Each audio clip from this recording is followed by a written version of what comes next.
Alors, nous sommes toujours avec l'Épître de Jacques, comprendre l'Épître de Jacques. On a vu le chapitre 1er où Jacques insiste sur le fait de mettre en pratique la parole. On a vu le chapitre 2 où il était question de mettre en pratique sa foi. Là maintenant, on a vu aussi le chapitre 3 où c'était mettre en pratique sa sagesse. Et là, on est avec le chapitre 4, un peu plus court, où quelque part, Jacques revient sur un sujet qu'il avait déjà abordé.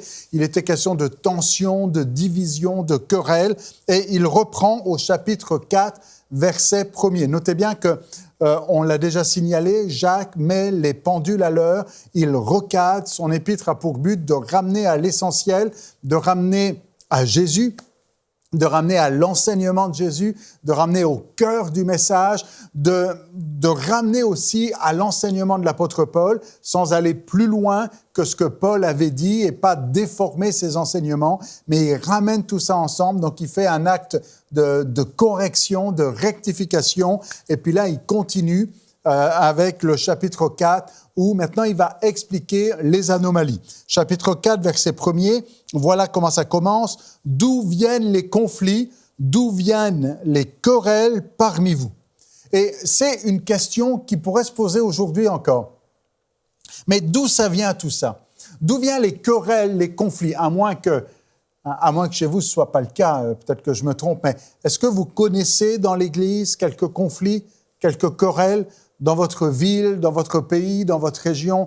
Est-ce qu'il y a des pasteurs qui sont en conflit? Non, quand même pas. Est-ce qu'il y a des églises qui sont en tension, des divisions, des disputes, des oppositions? Certains vont dire, ben non, mais ça, c'est des faux frères, et puis toutes sortes de choses. Et Jacques connaît cela. On est même au tout début de l'Église, mais ces choses existent déjà. On connaît tous les soucis que l'apôtre Paul a pu avoir avec les judaïsants, ceux qui voulaient revenir au judaïsme. Eh bien, ici, Jacques réalise qu'il y a une anomalie, de la même manière qu'il avait dit en ce qui concerne la parole, « Il ne faut pas qu'il en soit ainsi ». Là, on est encore dans cette correction, « Il ne faut pas que ça fonctionne ainsi ». Alors, d'où ça vient ces conflits? D'où ça vient ces querelles? Et quelqu'un qui se croit sage, quelqu'un qui a de l'arrogance et de la prétention, croit toujours avoir raison et pense que son conflit est légitime. En disant, non, mais quand même, c'est pour la bonne cause. Je suis en train de défendre la bonne cause, je suis en train de défendre l'Évangile, je suis en train d'être avec la bonne doctrine, avoir une certaine orthodoxie. Les autres ont mal compris, moi, je ramène à la vérité, mais le fruit de la sagesse, comme on l'avait vu dans la dernière session, le fruit de la sagesse, c'est la paix, c'est être paisible, c'est la douceur, c'est être conciliant, c'est être rassembleur. Et là, ici, on est avec des tensions, on est avec des conflits, avec des querelles, même littéralement, on pourrait parler de guerre et de bataille. On va dire quand même la guerre, c'est un peu fort. Mais en tout cas, c'est ce que veut dire le mot ici. Des fois, c'est une guerre de religion. Des fois, c'est une guerre de mots. Des fois, c'est une guerre doctrinale où on vient se mettre en opposition. Et Jacques va directement va adresser un petit peu ce sujet et va dire, je vais vous expliquer ce qui se passe. D'où ça vient ces conflits? D'où ça vient ces querelles parmi vous? Sinon, de vos plaisirs qui combattent dans votre corps tout entier. Et franchement, on s'attendrait à tout sauf à ça comme réponse. Jacques n'est pas en train de dire, là, vos querelles, vos divisions, ça vient pour des bonnes causes, vous avez raison de dire que les autres sont mauvais. Non, il dit, tout ça, ça vient parce qu'il y a un mauvais cœur. Tout ça, ça vient parce qu'il y a une passion jalouse. Vous savez, c'est l'expression qu'il avait utilisée au chapitre 3. Il parlait de jalousie et d'ambition personnelle.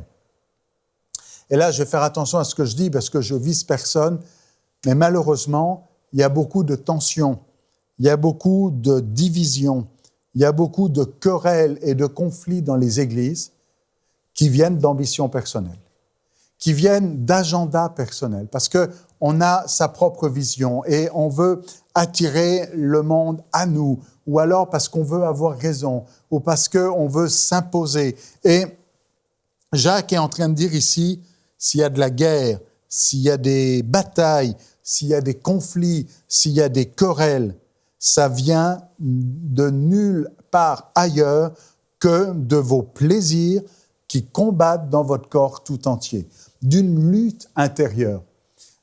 Je résume. L'apôtre Jacques est en train de dire, s'il y a la paix en toi, il y aura la paix autour de toi. Je ne sais pas si vous me suivez ici.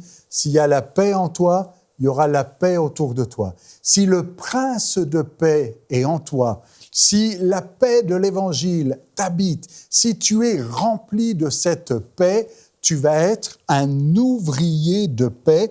C'était la conclusion du chapitre 3, vous vous en souvenez. Le fruit de la justice est semé dans la paix par des artisans de paix. Si la paix est en toi, tu vas être un artisan de paix.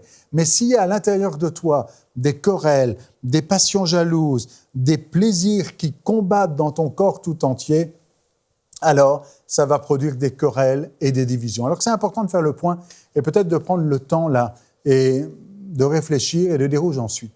Est-ce qu'il y a la paix en moi? Est-ce qu'il y a la querelle? Est-ce qu'il y a des passions qui combattent? Est-ce qu'il y a des choses qui ne marchent pas dans ma vie qu'il faudrait que je règle? C'est le temps. Et c'est important de confesser. Et si c'est nécessaire, de vous repentir et de dire, Seigneur, je veux être un ouvrier de paix. Je ne veux pas amener la querelle, je ne veux pas amener la division, je ne veux pas amener la dispute, mais je veux être un ouvrier de paix. Et Jacques nous dit, s'il n'y a pas la paix, si autour de toi c'est la bataille, la guerre, la querelle et les conflits, c'est parce que dans ton corps tout entier, il y a des plaisirs qui combattent. Et il explique. Il continue en disant, vous désirez et vous ne possédez pas. Tu veux quelque chose que tu n'as pas. Et parce que tu es frustré de ne pas avoir la chose que tu veux avoir, eh bien, ça va générer des querelles et des divisions. Et comprenez que ça peut être beaucoup de choses. Tu n'as pas la position que tu voudrais avoir. Tu n'as pas la reconnaissance que tu voudrais avoir. Tu n'as pas l'église que tu voudrais avoir. Tu n'as pas le succès que tu voudrais avoir. Tu n'as pas le résultat que tu voudrais avoir. Tu n'as pas l'estime, la reconnaissance des autres. Tu n'as pas l'honneur que tu voudrais avoir. Et parce que tu n'as pas ce que tu désires, que tu ne possèdes pas ce que tu désires, eh bien, ça va générer une passion jalouse, ça va générer un combat intérieur qui va amener des conflits. Je répète, vous désirez et vous ne possédez pas, remplis de passion jalouse. Comprenez que la jalousie, c'est être jaloux de celui qui a quand nous, on n'a pas. Et si tu n'as pas ce que tu veux avoir, tu vas avoir tendance à être jaloux de celui qui a ce que toi, tu n'as pas. Mais si dans ton cœur, tu es en paix et que tu n'es pas ici dans ce désir d'avoir ce que tu n'as pas, il n'y aura pas de jalousie. À partir du moment où tu es content de ce que tu as, où tu es heureux, tu es en paix, eh bien, tu vas être protégé de bien des choses. Je reviens. Tu es rempli de passion jalouse, vous assassinez. Bon, peut-être que là, Jacques va un peu fort. Je ne sais pas si aujourd'hui, il y a beaucoup d'assassins qui nous écoutent, mais comprenez que vous êtes prêt à mettre à mort quelqu'un pour atteindre votre objectif. Peut-être qu'aujourd'hui, je suppose que, je vous parle directement à vous, vous n'êtes pas des assassins et vous avez assassiné personne. Peut-être pas. Mais vous êtes peut-être déterminé à un tel point de tout casser pour obtenir votre objectif. Alors, vous n'allez peut-être pas assassiner une personne, mais peut-être assassiner un rêve, une vision, un projet, une ambition. Et peut-être que là, eh bien, on est prêt à détruire l'autre, à détruire ce qui nous entoure pour atteindre notre ambition personnelle. Alors, je répète, vous êtes rempli d'une passion jalouse, vous assassinez et vous ne pouvez rien obtenir. Vous multipliez les querelles, non seulement il y en a, mais ça se multiplie, ça grandit. Et puis, il y a un cercle vicieux ici. Vous multipliez les querelles et les conflits, mais vous ne possédez pas parce que vous ne demandez pas. Je sais que cette phrase a souvent été utilisée à tort et à travers, mais j'aimerais vraiment qu'on la garde dans son contexte ici. Ce que Jacques est en train de dire, il est en train de dire, il y a des plaisirs qui combattent dans ton corps. Il y a des passions jalouses. Tu es rempli de passions. Tu es même prêt à assassiner. Il y a des conflits qui se multiplient, des querelles. Et pourquoi ? Pourquoi tu ne possèdes pas ce que tu aimerais avoir ? Parce que tu ne demandes pas. Dire, s'il faut juste demander. Non, ce que l'apôtre Jacques est en train de dire ici, c'est qu'il y a un orgueil personnel qui fait en sorte que tu crois être capable d'y arriver tout seul et qu'en fait, tu ne cherches pas en Dieu le fruit de la justice, mais tu essayes de le produire toi-même, tu essayes de l'acquérir toi-même, tu essayes de l'obtenir par tes propres forces au lieu de demander. Demander, c'est un acte de soumission. Demander, c'est un acte d'humilité et on va en parler dans quelques instants. Et ce que Jacques est en train de dire ici, c'est que, est-ce que tu es prêt à demander? Vous savez, quelqu'un qui veut réussir, si on lui propose notre aide en disant « Est-ce que je peux t'aider ?» il ne voudra jamais demander de l'aide parce qu'il y a de l'orgueil, parce qu'il y a de la prétention, parce qu'il y a une fierté quelque part. Et ici, Jacques dit « Vous ne possédez pas parce que vous ne demandez pas. » Et si on remet ça en perspective, eh bien, commence déjà par dire « j'ai besoin de lui ». Et je reviens ici aux paroles de Jésus, et je vous rappelle que Jacques nous ramène constamment à l'enseignement de Jésus, qui pouvait dire « sans moi, vous ne pouvez rien faire ». Et qu'on comprenne que tant qu'on voudra le faire soi-même, on va être dans un mode de frustration, de jalousie, de querelle et de division, mais que si on demande et qu'on est capable de se soumettre à sa volonté et qu'on est capable de s'humilier et qu'on est capable de dire « Seigneur, c'est toi qui donnes, moi je ne peux rien produire et je ne peux rien faire », alors là, ce sera complètement différent. Et vous allez dire « Mais je ne comprends pas trop votre explication, là, d'où ça vient ?» En fait, c'est parce que j'anticipe sur la suite de la lecture et vous allez le voir.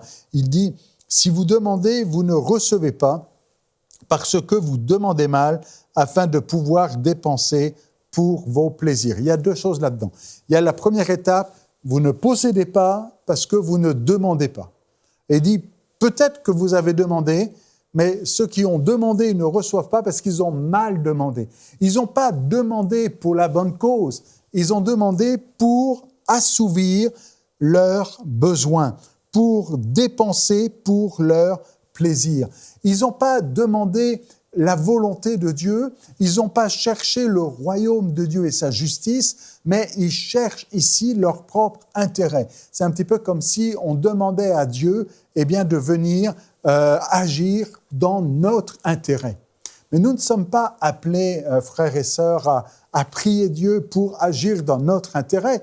Nous sommes appelés à prier et dire « Seigneur, qu'est-ce que je peux faire pour toi ?» Et je cherche l'intérêt de Dieu. Et de dire « L'intérêt de Dieu passe avant le mien. Le royaume et la justice de Dieu passe avant mes propres intérêts. » C'est ce que dit l'apôtre Jacques ici. Si tu demandes et que tu ne reçois pas, c'est parce que tu demandes mal, parce que tu demandes afin de pouvoir dépenser pour tes plaisirs. Tu demandes pour ton plaisir et non pas pour faire plaisir à Dieu, pour le plaisir de Dieu. Et Jacques, encore une fois, n'y va pas par le dos de la cuillère et il dit clairement « adultère », point d'exclamation. En d'autres termes, bande d'adultères. Tu es un adultère. Je ne sais pas si ça vous fait plaisir, vous, qu'on vous traite d'adultère. C'est quand même sérieux, l'adultère. Et Jacques est en train de dire ici, vous êtes des adultères. Et quand Jacques fait référence à adultère, ça vient chercher toutes les prophéties vétérotestamentaires, donc les prophéties de l'Ancien Testament, où souvent Dieu reprochait à Israël d'être infidèle, d'être adultère. Et il y avait un petit peu la relation de couple qui était l'image de la relation entre Israël et son Dieu. Et quand Israël allait vers d'autres dieux, c'était de l'idolâtrie, mais c'était aussi être adultère. Et c'est ce que Jacques dit ici. Vous êtes des adultères. Ne savez-vous pas que l'amour du monde est hostilité à l'égard de Dieu. Si tu aimes le monde, tu es adultère. Parce que tu ne peux pas dire que tu aimes Dieu alors que tu aimes le monde. Tu ne peux pas dire que tu cherches les intérêts de Dieu alors que tu cherches tes propres intérêts. Vous comprenez ce que Jacques est en train de dire ici? Sois pas un adultère. Et ton amour, ta foi, ta fidélité dans un seul Dieu, reste fidèle à Dieu, sois pas adultère ici. Alors je continue parce qu'il faut qu'on avance. Celui qui est décidé à être ami du monde se rend donc ennemi de Dieu. Ami du monde, ennemi de Dieu. Jésus avait dit autrement, nul ne peut servir de maître. C'est ce que Jacques est en train de dire ici. Croyez-vous que l'Écriture parle en vain lorsqu'elle dit « Il désire jusqu'à l'envie l'Esprit qu'il a fait habiter en vous, mais la grâce qu'il accorde est supérieure puisqu'il dit « Dieu résiste aux orgueilleux, mais il accorde sa grâce aux humbles. » Alors ici, il est clairement dit, et c'est la résolution un petit peu là du discours, Dieu résiste aux orgueilleux, il fait grâce aux humbles. C'est juste une question d'orgueil. Et l'humilité d'un côté, l'orgueil de l'autre. C'est à cause de l'orgueil qu'il y a des querelles et des divisions. C'est à cause de l'orgueil qu'il y a des passions jalouses. C'est à cause de l'orgueil qu'il y a adultère. C'est à cause de l'orgueil que vous ne possédez pas. Mais avec humilité, les choses sont complètement différentes. Parce que Dieu résiste aux orgueilleux. Tu demandes à Dieu et tu n'as pas parce que tu es orgueilleux. Mais si tu demandes avec humilité, Dieu fait grâce aux humbles. Comprenez, fait grâce, Dieu donne sa faveur. Dieu va favoriser les humbles et non pas l'orgueilleux. Il résiste aux orgueilleux, mais il fait grâce aux humbles. Et je sais que c'est une question qui est très importante, particulièrement au XXIe siècle. L'humilité est la clé. Et laissez-moi vous dire que s'il n'y a pas l'humilité, il y a un problème. L'humilité, c'est reconnaître qu'on a besoin de lui, c'est demander et de dire sans lui, je ne peux rien faire, et de dire Seigneur, je reconnais humblement que j'ai besoin de toi. Je continue. Soumettez-vous donc à Dieu, opposez-vous au diable et il fuira. Et l'apôtre Pierre a à peu près ce même genre de discours aussi dans son épître. Et je connecte ici les deux passages, c'est lié. Soumettez-vous donc à Dieu, résistez au diable, orgueil, humilité. L'orgueil, c'est pas résister au diable. L'humilité, c'est ce qui amène la fuite du diable. Celui qui est humble, va amener le diable en fuite. Celui qui est orgueil va donner un accès au diable dans sa vie. Approchez-vous de Dieu, il s'approchera de vous. Purifiez vos mains, pécheurs, et nettoyez vos cœurs, âmes partagées. Et là, on ne fait pas référence à de grands péchés, de dire, mais qu'est-ce qu'ils ont fait? Il y a des problèmes sexuels ou de je ne sais pas quoi encore. Non, il est simplement question d'orgueil et d'humilité.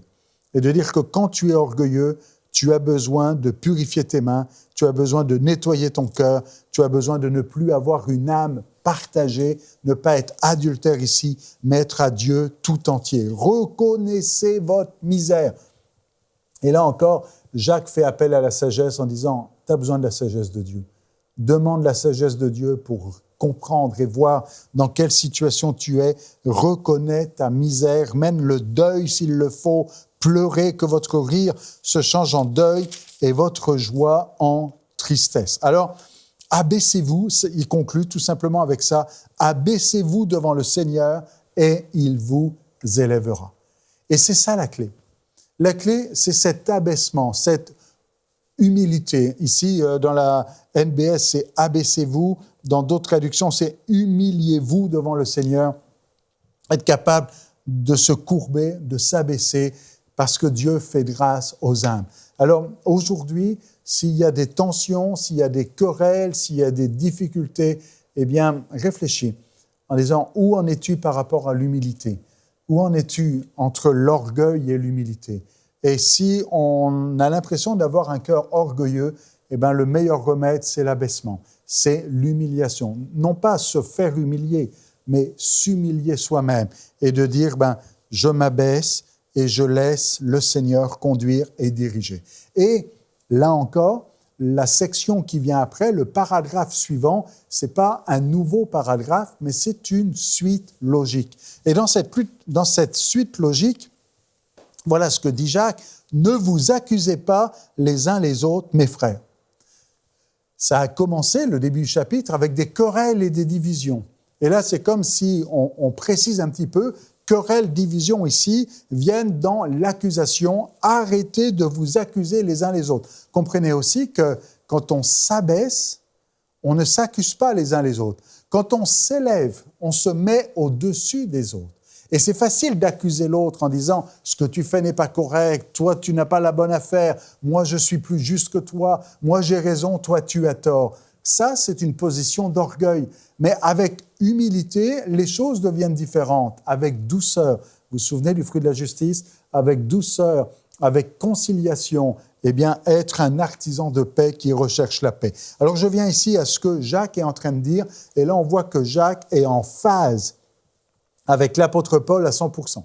On a l'impression d'être avec Romains chapitre 14 ici, quand il dit « Ne vous accusez pas les uns les autres, mes frères, celui qui accuse un frère ou qui juge son frère accuse la loi et juge la loi. Or, si tu juges la loi, tu n'es pas quelqu'un qui la met en pratique. » Tiens, c'est quelque chose qu'on a déjà entendu, ça. Mettre en pratique. Mais un juge. Un seul est législateur et juge celui qui peut sauver et perdre. Mais toi, qui es-tu pour juger ton prochain? Et cette question, l'apôtre Paul l'avait posée aux Romains. Qui es-tu, toi, qui juges ton frère? Et ici, Jacques dit la même chose. Qui es-tu, toi, qui juges? Et je dois malheureusement avouer que juger, c'est facile. Et qu'on entend souvent du jugement. Et que nous-mêmes, on peut juger assez facilement. Je ne sais pas si vous êtes du genre à juger en disant « Ah, je ne suis pas d'accord avec tel homme de Dieu, je ne suis pas d'accord avec tel pasteur, il fait n'importe quoi, oh, ça, non, ça ne marche pas. » Et puis lui, et puis le frère un tel, ou dans votre église, où on juge, où on commence à critiquer, à se positionner au-dessus. Et l'apôtre Jacques dit « Mais qui es-tu, toi, qui juges ?» C'est Dieu qui juge, ça c'est ce que dit l'apôtre Paul. Mais ici, il dit « Il y a un juge, il y a un législateur, et si tu juges, tu te places au-dessus du législateur. Laisse Dieu juger, et toi, garde ta place, avec humilité, avec paix, avec persévérance, avec conciliation. Ne sois pas celui qui juge, ne sois pas celui qui accuse, mais sois plutôt, en fait ici on n'a pas la résolution, il nous dit voilà ce qu'il ne faut pas être, mais il ne nous dit pas ce qu'il faut être. Ce qu'il faut être, on va l'avoir au chapitre 5, donc on en parlera dans la prochaine session. Mais en l'occurrence, il est en train de dire ne juge pas, mais sois au contraire celui qui aime, et celui qui avec amour et compassion va couvrir le péché. Et quand je dis couvrir, c'est-à-dire amener une restauration, mais on en parlera dans la prochaine session. Je conclus ici parce qu'il nous reste un dernier chapitre où il revient un dernier paragraphe où il revient à l'orgueil. Il dit « Arrête de juger. Ne te mets pas au-dessus des autres, c'est te mettre au-dessus de Dieu. Parce que si tu juges l'autre, c'est ce que Jésus avait dit, on est toujours un retour dans les paroles de Jésus. Ne regarde pas la paille dans l'œil de l'autre alors qu'il y a une poutre dans ton œil. » Là, c'est ça dont il est question ici en substance. Ne regarde pas la paille dans l'œil de l'autre, arrête de juger, mais laisse le législateur, le juge, faire. Et ça continue. À vous maintenant qui dites, aujourd'hui, demain, nous irons dans telle ville, nous y passerons une année, nous ferons des affaires et nous réaliserons nos gains. Quelque part, on dirait, mais il est où le problème? L'apôtre Jacques, il dit, bon, maintenant, je m'adresse à certaines personnes qui ont des projets. Et qui ont des projets d'affaires, des projets de voyage, qui ont des projets de bénéfices, de gains. Et l'apôtre Jacques dit, bon, à vous, là, qui avez toutes sortes de projets, j'ai quelque chose à vous dire. Et certainement que vous qui m'écoutez, vous avez des projets. Peut-être des projets pour qu'est-ce que vous allez faire le mois prochain, qu'est-ce que vous voulez faire l'année prochaine, comment vous voulez organiser telle ou telle affaire. Alors, en fait, ça s'adresse à chacun d'entre nous. Mais si Jacques, ici, une fois de plus, remet les pendules à l'heure, c'est parce qu'il y a une anomalie. Et voilà l'anomalie. À vous qui dites toutes ces choses, vous qui ne savez pas ce que votre vie sera demain.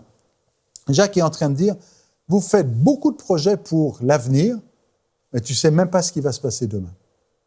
Tu fais des projets pour l'année prochaine, mais tu ne sais même pas si tu seras là l'année prochaine. Tu fais des projets pour dans 10 ans. Est-ce que tu sais si tu seras là dans 10 ans? Si le Seigneur ne sera pas revenu dans 10 ans ou si toi, tu seras toujours là dans 10 ans? Tu fais des projets pour l'avenir, mais tu ne sais pas. Jésus avait dit ces choses aussi, que le lendemain prendra soin de lui-même. Mais bon, vous êtes en effet une vapeur qui paraît pour un peu de temps et qui ensuite disparaît. Il avait dit en ce qui concerne les riches, au début de l'épître, on s'en souvient, que c'était comme une fleur, une herbe qui sèche. Ici, c'est une vapeur. La vie, ça va vite. Et on ne sait pas. On ne sait pas de quoi sera fait demain. Il ne faut pas avoir l'orgueil, la prétention, l'arrogance de maîtriser sa vie. Un peu comme ce que Jésus nous dit. Encore une fois, on revient aux paroles de Jésus. Et avec cet homme riche qui pouvait dire « Réjouis-toi, mon âme, on a prospéré, on a une belle récolte, on va engranger. » Mais insensé, aujourd'hui, ton âme te sera redemandée. Et c'est ce que Jacques est en train de dire ici. Il dit, voilà ce que vous devriez dire au contraire, verset 15, vous devriez dire au contraire, si le Seigneur le veut, nous vivrons et nous ferons ceci ou cela. Comprenez que ce n'est pas juste une petite phrase. Je sais qu'il y en a qui assez facilement vont dire si Dieu le veut, si Dieu le veut, si Dieu le veut. Ce n'est pas juste une petite phrase. Il faut que ce soit sincère, il faut que ce soit vrai, il faut que ce soit une réalité. Il faut le vivre. Et de dire, il faut le pratiquer. On va réutiliser ce mot-là. Et de dire, vous avez des projets, c'est bien, mais il faut réaliser que c'est les projets de Dieu qui comptent. Que vous pouvez faire des projets, mais que Dieu a préséance, a priorité, et que c'est sa volonté, c'est ce qu'il dit et c'est ce qu'il veut qui fera la différence. Donc, regardez comment ça se conclut au verset 16. Il dit, « Mais maintenant, vous mettez votre fierté dans votre présomption. » On voit bien qu'ici, le problème, c'est l'orgueil, c'est l'arrogance. Tu penses contrôler ta vie, tu penses contrôler ton avenir, ton destin. Tu as de la fierté, de l'orgueil, de la présomption. Toute fierté de ce genre est mauvaise, dit l'apôtre Jacques. Alors, comprends aujourd'hui qu'il est question de juger, il est question de querelle, il est question d'abaissement, il est question d'orgueil. Le verset clé, c'est « Dieu résiste aux orgueilleux, mais il fait grâce aux humbles ». Et dans tout ce que l'on fait, qu'on puisse avec humilité dire « Seigneur, c'est toi ». C'est toi qui contrôles, c'est toi qui décides. Seigneur, je m'en remets à toi. Et ça se finit avec cette phrase, « Si donc quelqu'un sait faire le bien et ne le fait pas, c'est un péché pour lui. » Il revient en fait toujours à son leitmotiv. Il ne faut pas simplement dire, il faut faire. Au chapitre 1er, on avait vu qu'il fallait mettre en pratique la parole. Au chapitre 2, on a vu qu'il fallait mettre en pratique qu'il fallait mettre en pratique sa foi. Au chapitre 3, on a vu qu'il fallait mettre en pratique sa sagesse. Et au chapitre 4 ici, c'est une question d'humilité. Il faut mettre en pratique son humilité. Il ne faut pas simplement dire, je suis humble, mais montre-le dans ce que tu fais, dans les plans, dans les projets et dans la manière dont tu traites ton frère. On voit le chapitre 5 demain.